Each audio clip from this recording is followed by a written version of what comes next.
Painless TV. मैं हूं शिकफा यास्मीन यानी कि SY और मेरे साथ यहाँ पर डॉक्टर हिना मौजूद हैं, गायनेकोलॉजिस्ट हैं। आज जो है वो FAQ का टाइम है। जी हाँ, जो सवालात आप लोगों के होते हैं उनके जवाबात जो है वो हम डॉक्टर हिना से लेंगे। लेकिन इससे पहले अगर आप हमारे चैनल पर नए हैं तो चैनल को सब्सक्राइब जरूर कीजिए, सेगमेंट अच्छा लगता है तो लाइक कीजिए।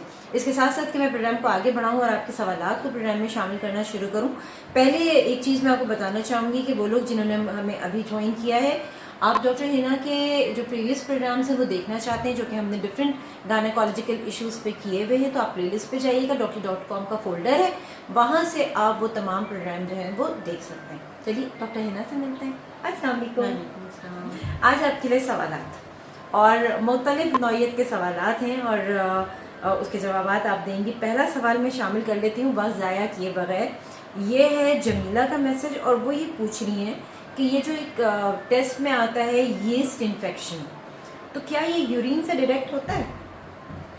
यीस्ट इन्फेक्शन बेसिकली कहते हैं फंगल इन्फेक्शन को। अच्छा। Fungal yeast is a type of fungus और ये यीस्ट इन्फेक्शन जो होता है ये यूरिन से डिटेक्ट नहीं होता। अगर यूरिनरी इन्फेक्शन होता है तो यूरिन से डिटेक्ट होता है।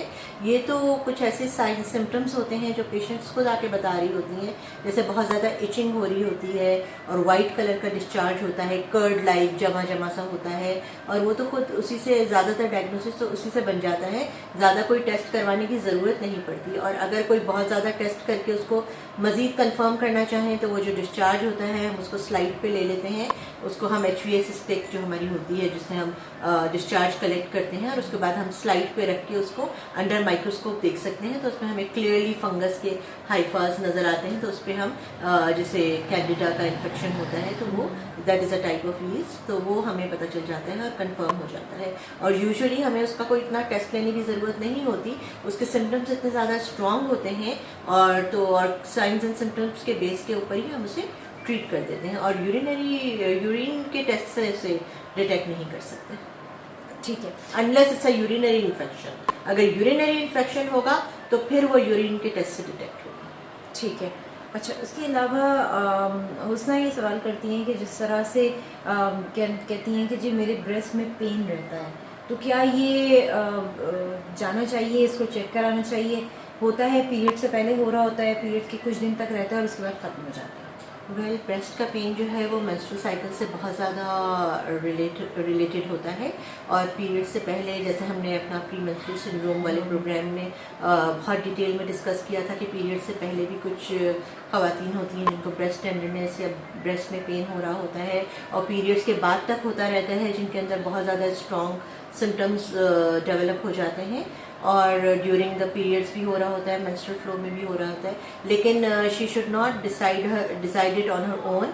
बेहतर ये है कि वो अपनी गायनेकोलॉजिस्ट को दिखाएं, उनको कंसल्ट करें, और अगर उनकी गायनेकोलॉजिस्ट को लगेगा कि उनको किसी ब्रेस्ट सर्जन के पास रेफ़र करने की ज़रूरत है तो वो उनको ज़रूर वहाँ पे रेफ़र करेंगी और फर्दर सॉर्ट आउट करेंगे कि किसी और वजह से तो पेन नहीं हो रहा, तो she should not ignore it और इमीडिएटली अपनी डॉक्टर को कंसल्ट करें। ठीक है। आयमा का सवाल है, वो ये कहती हैं कि जी मुझे अपनी गायनेकोलॉजिस्ट के पास जाना है, लेकिन वो ये कह रही हैं कि उनको जो है वो पीरियड्स हो रहे हैं, तो वो ये जानना चाह रही हैं क्या मुझे इस कंडीशन में जाना चाहिए या मुझे पीरियड्स एंड होने के बाद जाना चाहिए? वेल, ब्लीडिंग कोई इतना बड़ा इशू नहीं है, हम लोगों के लिए तो बिल्कुल इशू नहीं है, we see it every day. तो अपनी ब्लीडिंग की वजह से उनको एम्बैरस नहीं होना चाहिए अगर उनको किसी किस्म का कोई प्रॉब्लम है, and she can always visit a gynaecologist अगर उनको कोई प्रॉब्लम हो रही है। और बस ज़्यादा से ज़्यादा ये होता है कि एक पैप स्मीयर का टेस्ट होता है या कुछ इन्फेक्शंस जैसे वजाइनल डिस्चार्जेस होते हैं उनके हमें स्वाब्स लेने पड़ते हैं या पैप स्मीयर करना पड़ता है, तो वो ब्लीडिंग के साथ नहीं हो सकता ऑब्वियसली, क्योंकि उसमें ब्लड सेल्स आ जाएंगे और वो स्क्रेपिंग्स नहीं आएंगी सर्विक्स की, एंड वो जो भी डिस्चार्ज है वो प्रॉपरली नहीं आएगा, तो फर्दर डायग्नोसिस सही नहीं बन पाएगा। अदरवाइज अगर उनको कोई प्रॉब्लम है और बहुत ज़्यादा प्रॉब्लम है and she can not wait कि वो अपने पीरियड्स ख़त्म होने का वेट करें, तो I think she should visit gynaecologist और वो उनको खुद सजेस्ट कर लेंगी कि उनको या तो कुछ चीज़ें जो हैं वो अगर अभी कर सकते हैं ड्यूरिंग पीरियड्स तो वो उनको कुछ रिलीफ के लिए उस वक्त भी दे सकती हैं, और वो बाद में भी उनको अपने ऑफिस में बुला सकती हैं for taking the pap smear या HVS या फर्दर एग्जामिनेशन की ज़रूरत है या अल्ट्रासाउंड एडवाइस करना है तो वो उनको वो बाद में भी बता सकती हैं।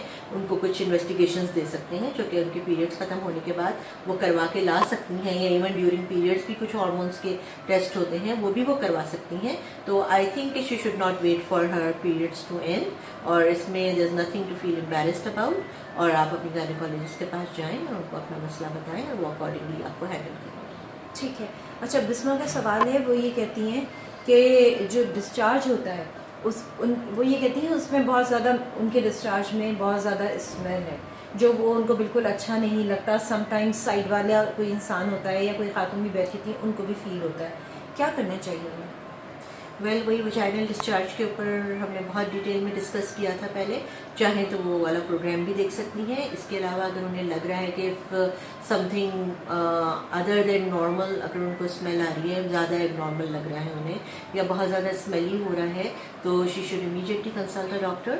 डॉक्टर वहीं पे अपने ऑफिस में ही उनका स्वाब ले लेंगी, वहाँ पे उनको एग्जामिन जब करेंगी उसी वक्त उनका स्वाब ले लेंगी और उसी वक्त उनका pap, if she is a married women and तो वो उसका पैप स्मीयर भी कर लेंगी, पैप स्मीयर ले लेंगी और वो टेस्ट के लिए भिजवा सकते हैं।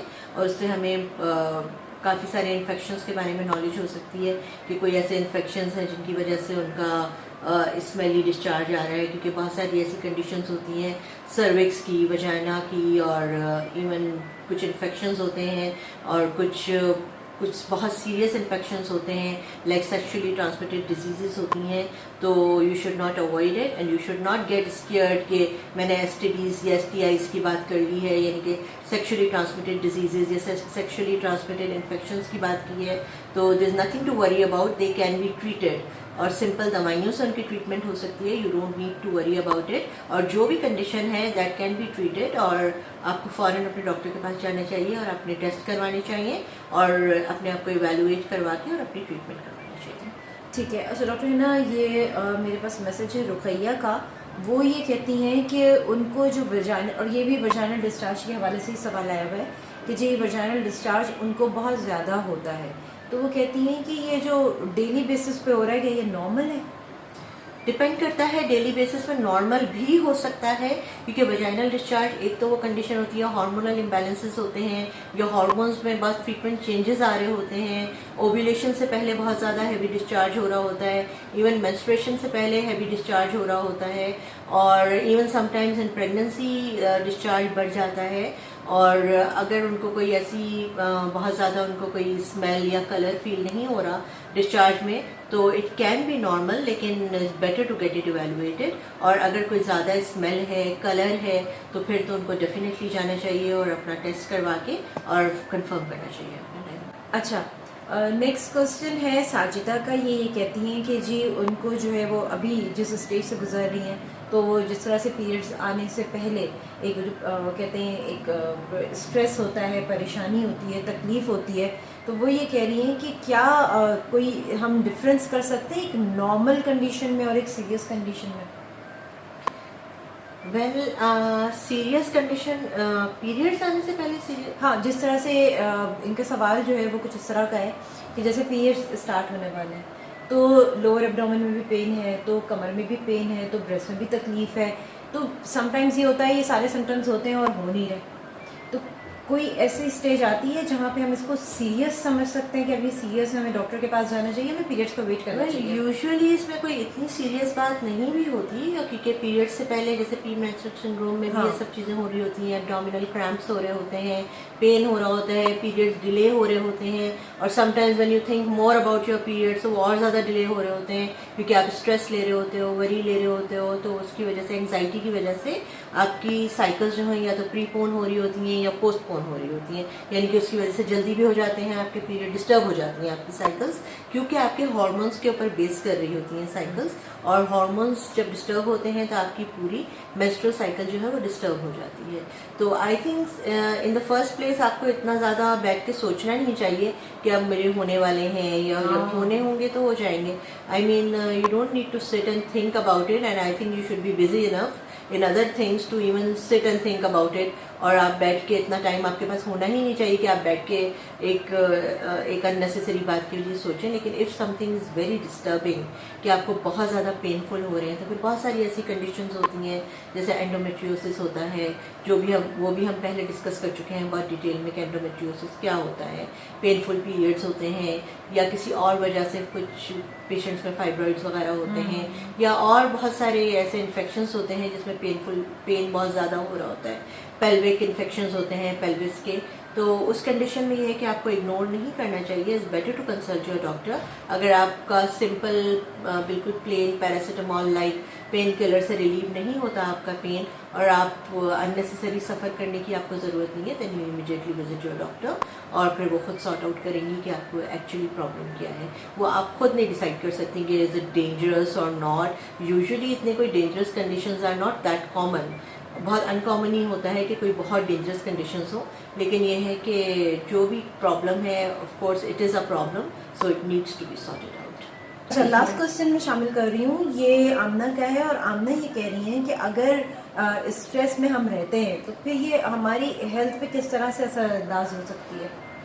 स्ट्रेस जो होता है वो आपकी हेल्थ के ऊपर हर तरह से असरअंदाज हो सकता है, और अगर आपको कोई ऐसी फिजिकल प्रॉब्लम नहीं होती तो वो आपको स्ट्रेस ले लेके आपको फील होना शुरू हो जाता है कि आपको ये प्रॉब्लम है, और आप खुद से अपनी तरफ से डायग्नोसिस बनाने लग जाते हैं। And you start jumping to conclusions, उसकी वजह से आपको और स्ट्रेस होता है। तो अगर आपको कोई प्रॉब्लम है, दिस इज़ व्हाट आई से, कि आप लोगों को अपना लाइफ स्टाइल इतना हेल्दी रखना चाहिए और अपने आप को इतना बिजी रखना चाहिए that you don't have time to take unnecessary stresses.